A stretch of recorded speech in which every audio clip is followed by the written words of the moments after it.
Today I'm going to tell you the story of a preacher who found a dying woman and her son stranded on a mountain trail in the Colorado wilderness.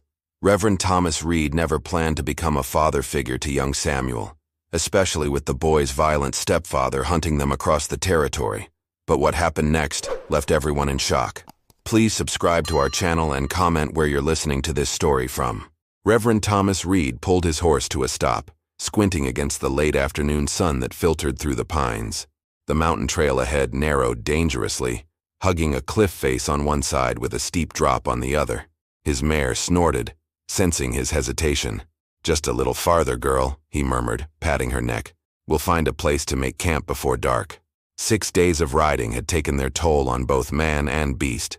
Thomas had left Denver with high hopes, carrying his appointment letter to the new church in Silver Creek, a growing mining town tucked away in the Colorado mountains.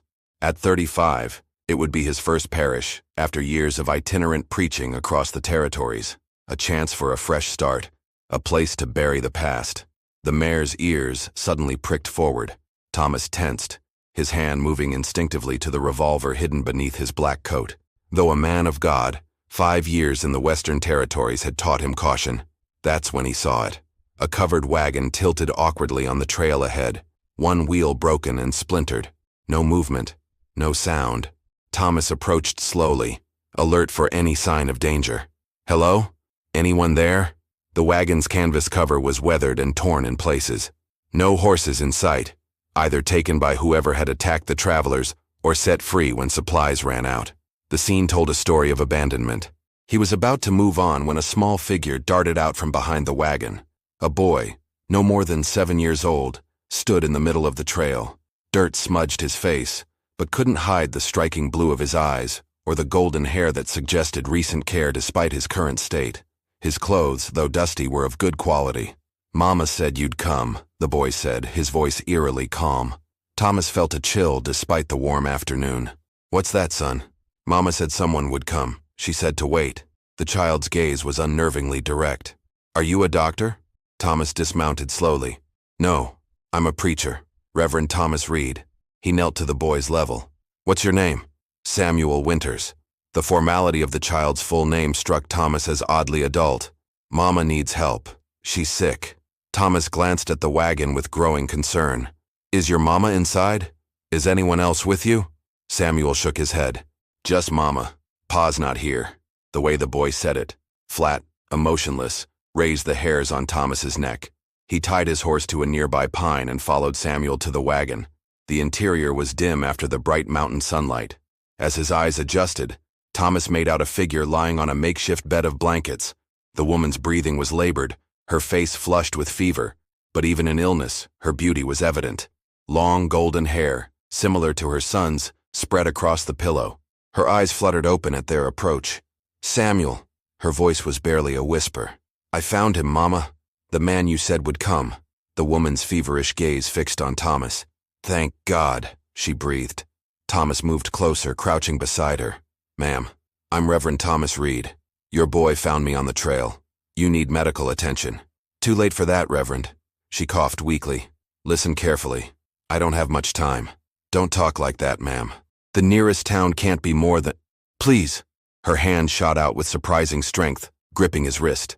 "My name is Rebecca Winters. My husband—" She coughed again, more violently this time. "My husband is dead. Murdered." Thomas felt the weight of her words settle in his stomach. "Murdered? By whom?" "By the man who calls himself my husband now. Frank Miller." Her eyes darted to Samuel, who stood silently at the foot of the makeshift bed. "He's not Samuel's father. He's a monster." Thomas had heard such deathbed confessions before, sometimes true, sometimes the product of delirium. "Mrs. Winters, you have a fever. Let me help you to the nearest—" "No." The force of her words surprised him. "Frank will be looking for us. He can't find Samuel." "Why would he?" "Because Samuel saw everything. Saw what he did to his father." Her breathing grew more labored. "We've been running for weeks. Wagon broke 2 days ago. Fever took hold yesterday." Thomas reached for his canteen, helping her drink. "Where were you headed?" "Denver." Rebecca's eyes closed briefly. "My sister lives there. Margaret Thornton. Samuel has the address." The boy nodded solemnly, patting the pocket of his small coat. "Promise me." Rebecca's voice grew urgent. her eyes suddenly clear and focused. Promise you'll take Samuel to Margaret. Frank must never find him. Thomas hesitated. He was due in Silver Creek in 3 days. Taking a child back to Denver would mean abandoning his new position before he'd even begun. Please. The desperation in her voice cut through his hesitation. He's just a child. Thomas looked at Samuel, standing straight-backed and solemn beyond his years. Something in the boy's quiet dignity moved him. I promise, he said, the words feeling heavy as they left his mouth. Relief flooded Rebecca's face. Samuel, bring my bag.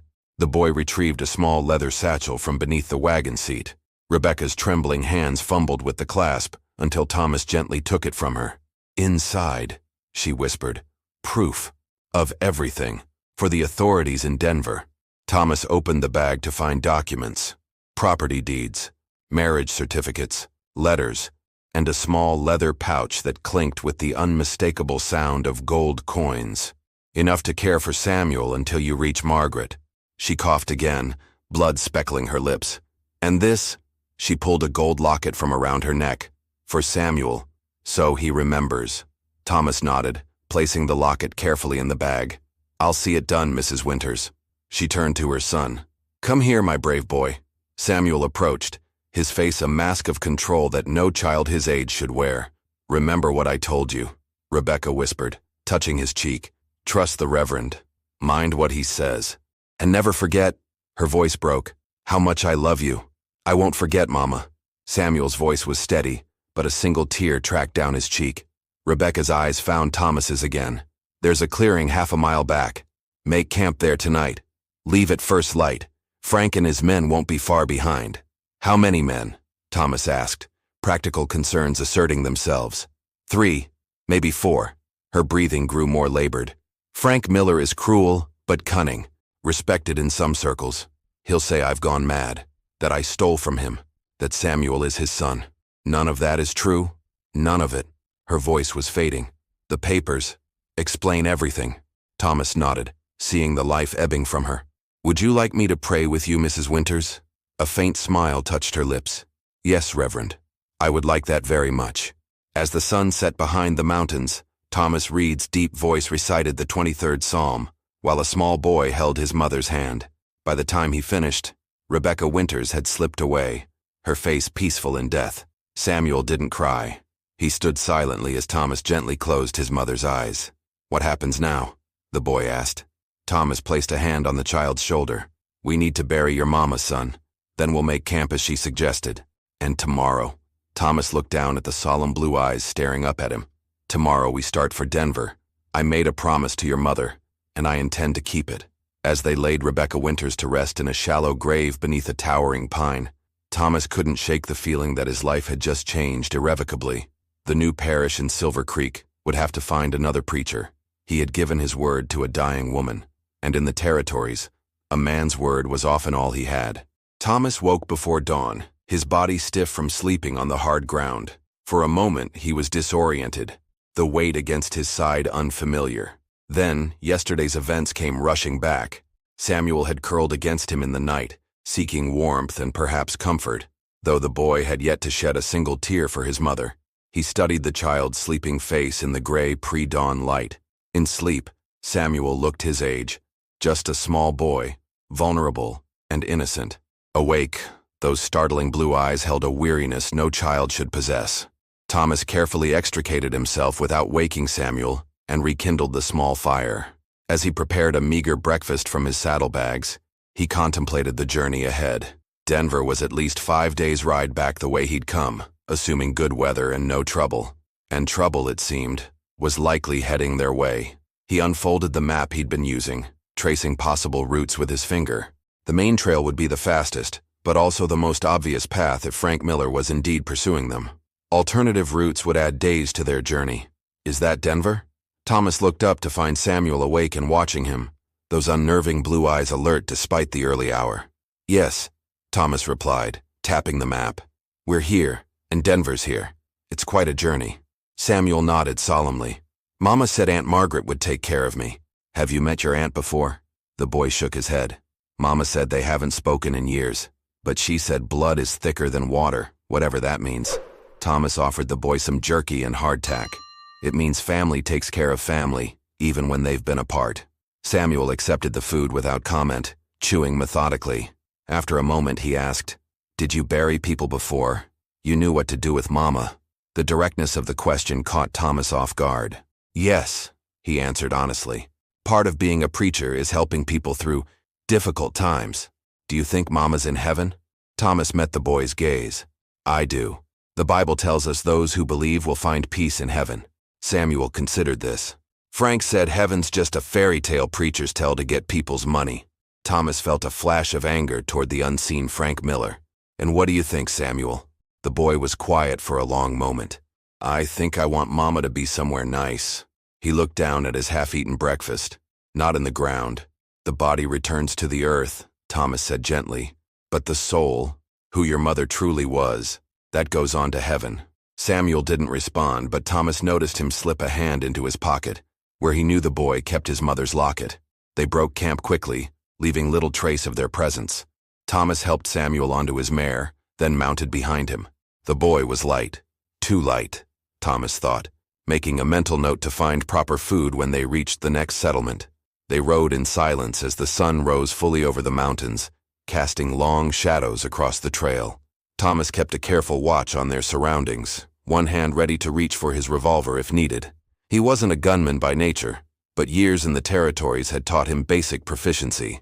"There's a town ahead," Samuel said suddenly, pointing to a wisp of smoke visible in the distance. "Cedar Ridge. We stopped there before. Frank has friends there." Thomas frowned. "Are you certain?" Samuel nodded. "The sheriff. He and Frank drank whiskey together." That complicated matters. Thomas had planned to resupply in Cedar Ridge, perhaps even hire a telegraph operator to send word to Silver Creek, explaining his absence. If the local law was aligned with Miller, they'd need to avoid the town entirely. "We'll go around," Thomas decided. "It will add time to our journey, but it's safer. Frank will check all the towns," Samuel said with the pragmatism of someone far older. "That's what Mama said. That's why we were taking the mountain trails." Thomas studied the terrain ahead. The main trail led directly to Cedar Ridge, but a less traveled path branched eastward into denser forest. "Then we'll avoid towns when we can," he said. "We have enough supplies for a few days. By then, we'll be closer to Denver." As they turned onto the eastern path, Samuel suddenly tensed against him. "What is it?" Thomas asked, instantly alert. "I heard something." The boy's voice was barely above a whisper. "Horses." Thomas reined the mare to a stop, listening intently. At first, he heard nothing but the mountain breeze through the pines. Then it came to him, the distant rhythm of hoofbeats growing steadily louder.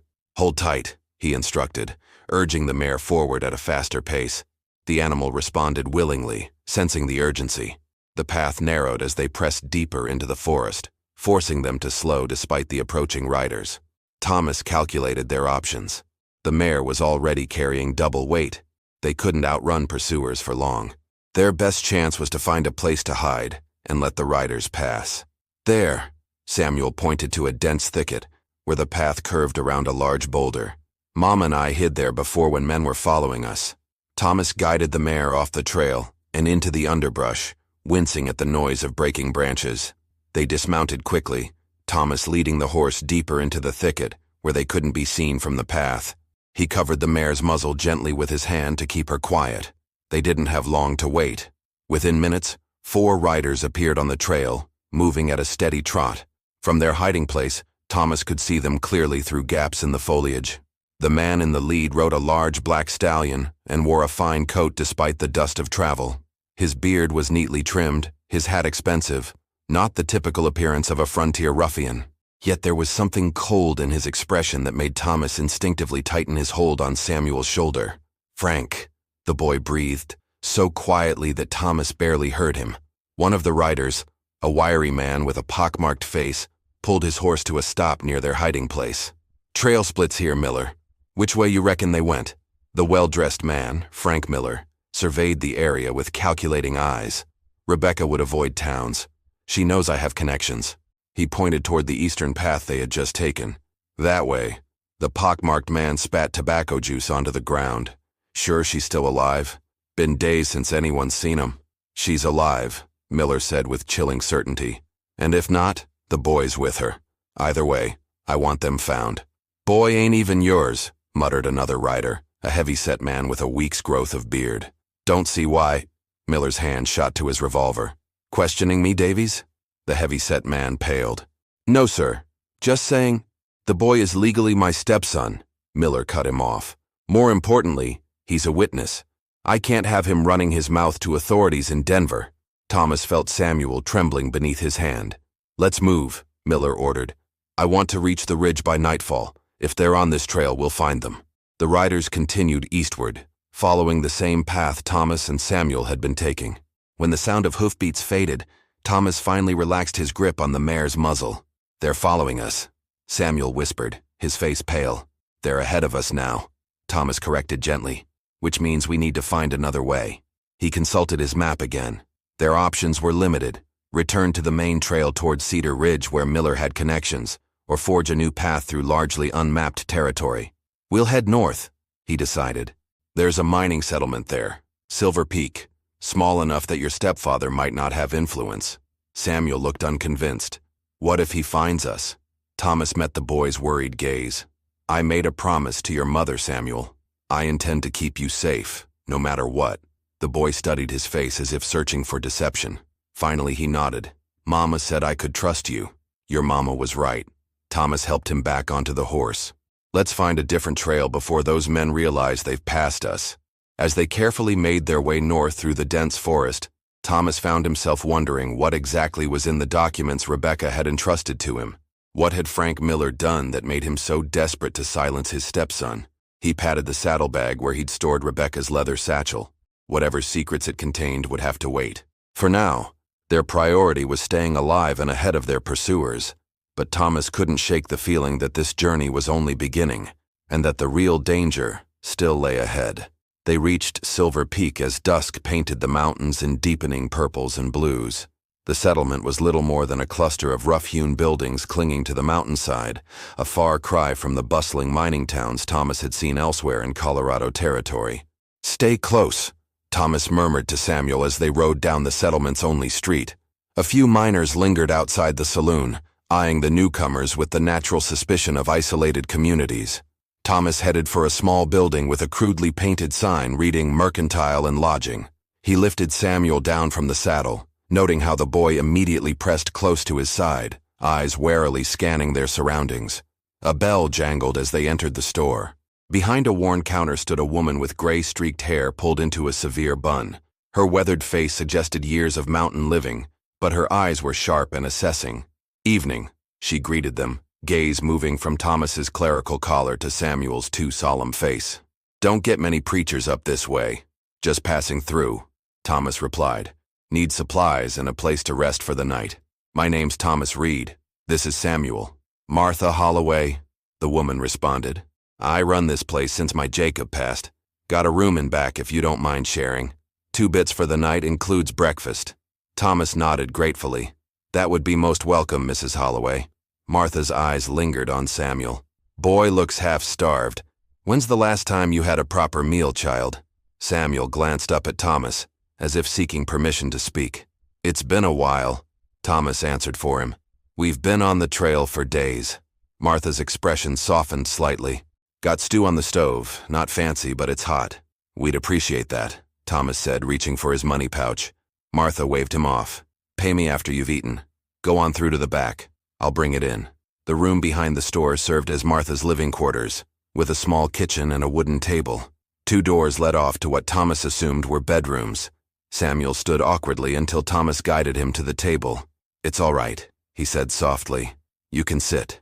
Martha appeared with 2 bowls of steaming stew and a loaf of bread that, while not fresh, was far better than the hardtack they'd been subsisting on. Samuel ate with careful, measured bites, his table manners impeccable despite his obvious hunger. Another sign, Thomas thought, of his upbringing before whatever tragedy had befallen his family. Your boy's well-mannered, Martha observed, echoing Thomas's thoughts. He's not, Thomas began, then reconsidered. Perhaps it was safer to let people assume Samuel was his son. Yes, he is. Martha seemed to sense there was more to their story, but didn't press. You're a long way from anywhere, Reverend. What brings you to Silver Peak? Thomas chose his words carefully. We're headed to Denver, taking a less traveled route. Denver's east of here. You're heading north. We had to adjust our course, Thomas said simply. Martha's shrewd eyes narrowed. Avoiding someone, are you? Before Thomas could respond, the bell jangled in the front store. Martha rose. Finish your meal. I'll see to my customer. When she'd gone, Samuel whispered, Is it them? I don't think so, Thomas reassured him, though he tensed, ready to move if necessary. Miller and his men would have been more obvious.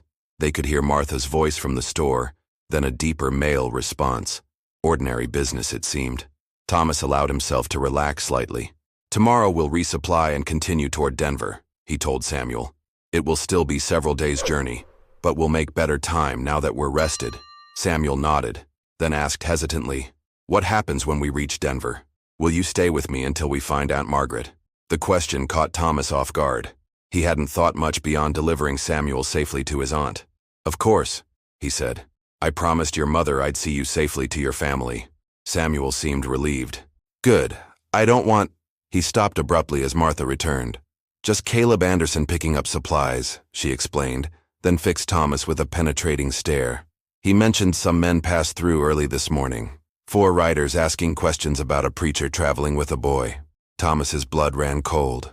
What did you tell him? Nothing yet. Thought I'd hear your side first. Martha crossed her arms. I don't much care for men who chase children, but I don't harbor criminals either. So which is it, Reverend? Thomas glanced at Samuel, whose face had gone pale. Making a decision, he reached into his saddlebag and withdrew Rebecca's leather satchel. This boy's mother died 3 days ago, he said quietly.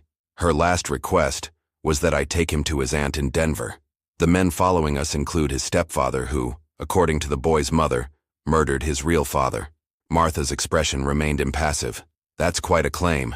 She gave me these. Thomas extracted the documents from the satchel. Property deeds, marriage certificates, letters. She said they contained proof of everything. Martha hesitated, then took the papers Thomas offered.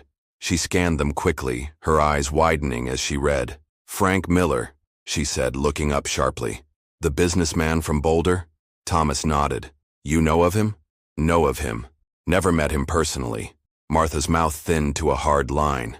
Has a reputation as a respectable man. Generous donor to political campaigns. Well-connected. She glanced at Samuel. This says he's not the boy's father? No, ma'am. Samuel spoke up, his voice small but clear. My pa was James Winters. Frank shot him. I saw. Martha's face softened as she looked at the child. She returned the papers to Thomas. Anderson said these men are staying at Cedar Ridge. They've been asking all over about you two, offering rewards for information. We need to leave, Thomas said, rising from his chair. Martha shook her head. Not tonight. There's a storm coming in. You'd be caught in the open. She thought for a moment. I've got a root cellar. Hidden door under the rug in the storeroom. If they come, you hide there. Thomas hesitated. Mrs. Holloway, I don't want to bring trouble to your door. Wouldn't be the first time, she said with a grim smile. My Jacob didn't raise me to turn away those in need, especially not a child. As if to emphasize her point, thunder rumbled in the distance. Thank you, Thomas said sincerely. Martha nodded briskly. Get some rest. I'll wake you if there's trouble. She showed them to a small bedroom with a single bed. Thomas insisted Samuel take it while he made do with blankets on the floor. As rain began to patter against the window, Samuel's voice came softly through the darkness. Reverend Reid? Yes, Samuel? Do you think God sent you to help us?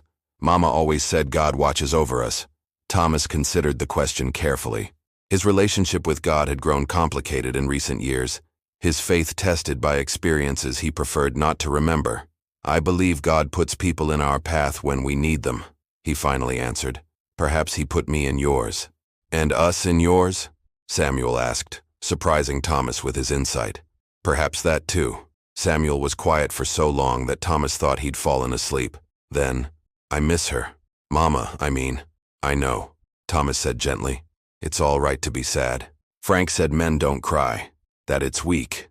Frank was wrong about many things, Thomas said firmly. There's no weakness in grief. Jesus himself wept for his friend Lazarus. A small sniff came from the bed, followed by a muffled sob. Thomas rose and sat on the edge of the mattress. placing a comforting hand on the boy's shoulder. For the first time since his mother's death, Samuel Winters cried, deep, wrenching sobs that shook his small frame. Thomas simply kept his hand on the boy's shoulder, a steady presence in the storm of grief. Outside, rain lashed against the windows as thunder rolled across the mountains. Inside, a child mourned his mother, while a preacher with his own troubled past stood watch, wondering what tomorrow would bring. Thomas woke to urgent shaking. Martha stood over him, a finger pressed to her lips. "Riders coming," she whispered. 4 men. Outside, the storm had passed, leaving a gray dawn in its wake. Thomas rose quickly, already reaching for Samuel, who blinked sleepily. "The root cellar," Martha urged. "Now." Thomas gathered the boy and their few possessions, following Martha through the storeroom. She pulled back a worn rug, revealing a trapdoor that blended seamlessly with the floorboards. "Stay quiet," she instructed, as they descended narrow steps into darkness. "No matter what you hear." The cellar was small and musty, lined with shelves of preserved food. Martha handed Thomas a lantern but shook her head when he reached for matches. "Only if absolutely necessary. Light might show through the cracks." With that, she closed the trapdoor. They heard the soft thump of the rug being replaced, then Martha's footsteps retreating. In the darkness, Samuel pressed against Thomas. "They found us," he whispered. "We don't know that for certain," Thomas replied, though he suspected the boy was right. "Mrs. Holloway will handle them." They sat in tense silence. Minutes stretched like hours until the muffled sound of voices reached them, the deeper tones of men, then Martha's firm responses. Samuel clutched Thomas's arm. "That's Frank's voice," he breathed. "I recognize it." Thomas strained to hear. The words were indistinct, but the conversation seemed civil enough. Perhaps Martha was turning them away. Then came the sound of boots on floorboards, not leaving, but moving through the store. They were searching the place. Thomas's hand moved to his revolver. He'd avoided violence his entire adult life, preaching peace and forgiveness from countless pulpits. But in that moment, with a child trembling beside him, he knew he would kill if necessary. The footsteps moved overhead, pausing occasionally. Something heavy scraped across the floor, furniture being moved. The search was thorough. Samuel's breathing quickened. Thomas placed a reassuring hand on his shoulder, drawing him closer. "Remember what I told you about being brave?" he whispered. "This is one of those times." The boy nodded against his side. More muffled conversation followed. Martha's voice sounded firm, almost challenging. A man, presumably Miller, responded with what sounded like barely contained anger. Then silence. Thomas held his breath, counting seconds in his head. Had they left? Or were they waiting silently, hoping to trick their quarry into revealing themselves? The sudden crash of breaking glass made both of them jump. A woman's cry of protest, "Martha," followed by a man's threatening voice, now clear enough to understand. "I know they're here, woman. Where are you hiding them?" Samuel's fingers dug into Thomas's arm. "He's hurting her," he whispered urgently. Thomas hesitated. He couldn't abandon Martha to Miller's rage, but revealing themselves would put Samuel in immediate danger. Before he could decide, the trapdoor was wrenched open. Daylight flooded the cellar, temporarily blinding them. When Thomas's vision cleared, he found himself staring up at the pockmarked man he'd seen on the trail, a revolver pointed directly at his face. "Found him, Mr. Miller," the man called out, a yellowed grin spreading across his face. "Down in a hidey hole just like you thought." Heavy footsteps approached. Thomas pushed Samuel behind him as Frank Miller appeared at the cellar entrance. In the daylight, Miller cut an imposing figure, tall and broad-shouldered, expensively dressed despite the dust of travel. His beard was neatly trimmed, his eyes cold and calculating. "Well, well," Miller said, his cultured voice at odds with the menace in his expression. "The good Reverend and my wayward stepson. How convenient to find you together." "Let the boy go," Thomas said, rising slowly, hands raised. "Whatever grievance you have." "My grievance?" Miller cut him off. "You've kidnapped my stepson and stolen my property." "I'd say that's quite a grievance, Reverend." "I didn't steal him," Thomas replied evenly. "I'm fulfilling his mother's dying wish to take him to his aunt." Miller's face darkened. "Rebecca had no right to take the boy. He's legally under my guardianship. After you murdered his father," Thomas said. A flicker of surprise crossed Miller's face before his composure returned. "Careful, Reverend. That's slander. James Winters died in a tragic accident. Everyone knows that." I saw you. Samuel's voice came suddenly from behind Thomas. The boy stepped forward, his small face set with determination despite his fear. I saw you shoot my pa, in his study.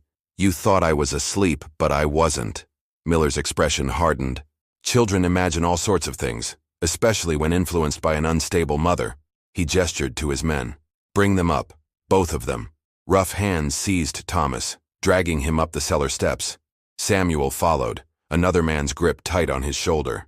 In the storeroom, Thomas saw Martha slumped against a shelf, a bruise darkening on her cheek. Their eyes met briefly, apology in hers, forgiveness in his. Miller surveyed Thomas coldly. I'm not an unreasonable man, Reverend. Hand over Rebecca's satchel and the boy, and you can go on your way. No harm done. You know I can't do that. Can't or won't. Miller stepped closer. You're interfering in matters you don't understand. I have friends in high places. The word of a drifting preacher and a confused child won't stand against mine. Perhaps not, Thomas acknowledged. But Rebecca's evidence might. Something flickered in Miller's eyes. Concern, quickly masked. What evidence? Documents. Letters. Proof of what you did, she said. Thomas met Miller's gaze steadily. Already on their way to the authorities in Denver. It was a bluff. The satchel was still hidden in Thomas's coat. But Miller's momentary uncertainty suggested Rebecca had indeed possessed damning evidence. Miller regained his composure quickly. A desperate woman's fabrications. It will change nothing. He nodded to his men. Tie him up. We're leaving. As one of the men produced a rope, Samuel suddenly broke free, running to Thomas. No, I won't go with you. You killed my pa. The raw anguish in the boy's voice hung in the air. For a moment, no one moved. Then Miller's expression changed, the veneer of civilization dropping away to reveal something cold and dangerous beneath. This has gone on long enough. He drew his revolver. The boy had an unfortunate accident. The Reverend too. Tragic, but these mountains can be dangerous. Thomas saw the intention in Miller's eyes. With a desperate surge of strength, he broke free of the man holding him and lunged forward, tackling Miller just as the gun discharged. The bullet splintered the ceiling as both men crashed to the floor. What followed was chaos. Martha, seemingly recovered, swung a heavy skillet at the nearest thug. Samuel scrambled for cover as the remaining men drew their weapons. Thomas grappled with Miller, fighting for control of the revolver. Though younger and stronger, Miller hadn't expected such resistance from a preacher. They rolled across the floor, sending shelves crashing down around them. Run, Samuel! Thomas shouted as Miller's finger tightened on the trigger again. The gun discharged a second time. Thomas felt a searing pain in his side but maintained his grip on Miller's wrist, forcing the weapon away. Outside, a new commotion erupted. Shouting voices, the thunder of hooves. Through the window, Thomas glimpsed riders wearing badges, the local law from a neighboring settlement perhaps, or Federal Marshals, a commanding voice bellowed. Everyone drop your weapons. Miller's men hesitated, then complied, as armed men burst through the door. Miller himself continued to struggle until a marshal's boot pressed firmly on his gun hand. Frank Miller? The lead marshal asked, though it didn't sound like a question. This isn't what it appears, Miller began, his cultured voice returning. These people kidnapped my stepson. Save it for the judge, the marshal cut him off. We've been tracking you since Boulder. Got a telegram from Denver 2 days ago. Seems Mrs. Miller managed to send some interesting documents to her sister before she fled with the boy. Thomas felt a wave of relief so profound it nearly overwhelmed the pain in his side. Rebecca had created a failsafe, ensuring justice would find its way to Miller even if she didn't survive. As the marshals secured Miller and his men, Samuel appeared at Thomas's side, his young face tight with worry. You're hurt, he said, pointing to the spreading red stain on Thomas's shirt. Just a scratch. Thomas lied, fighting to stay conscious. 3 weeks later, Thomas stood on the porch of a modest Denver home, watching Samuel play in the yard with his cousin. His side still ached where the bullet had grazed him, but the doctor assured him he'd make a full recovery. Margaret Thornton joined him, offering a cup of coffee. The judge set a trial date, she said quietly. With Samuel's testimony and Rebecca's documents, Frank Miller will hang for what he did. Thomas nodded. Justice at last. Have you decided? Margaret asked. About the Silver Creek position? Thomas smiled, watching Samuel laugh, a sound he hadn't heard until their arrival in Denver. I've written to decline. The church in Denver has offered me a position. I'd like to stay close if that's all right with you." Margaret's eyes softened with understanding. Samuel would like that very much. So would I. As if sensing they were talking about him, Samuel looked up and waved. Thomas waved back, feeling a contentment he hadn't known in years. He had set out to deliver a boy to safety, never expecting to find a family and perhaps redemption along the way.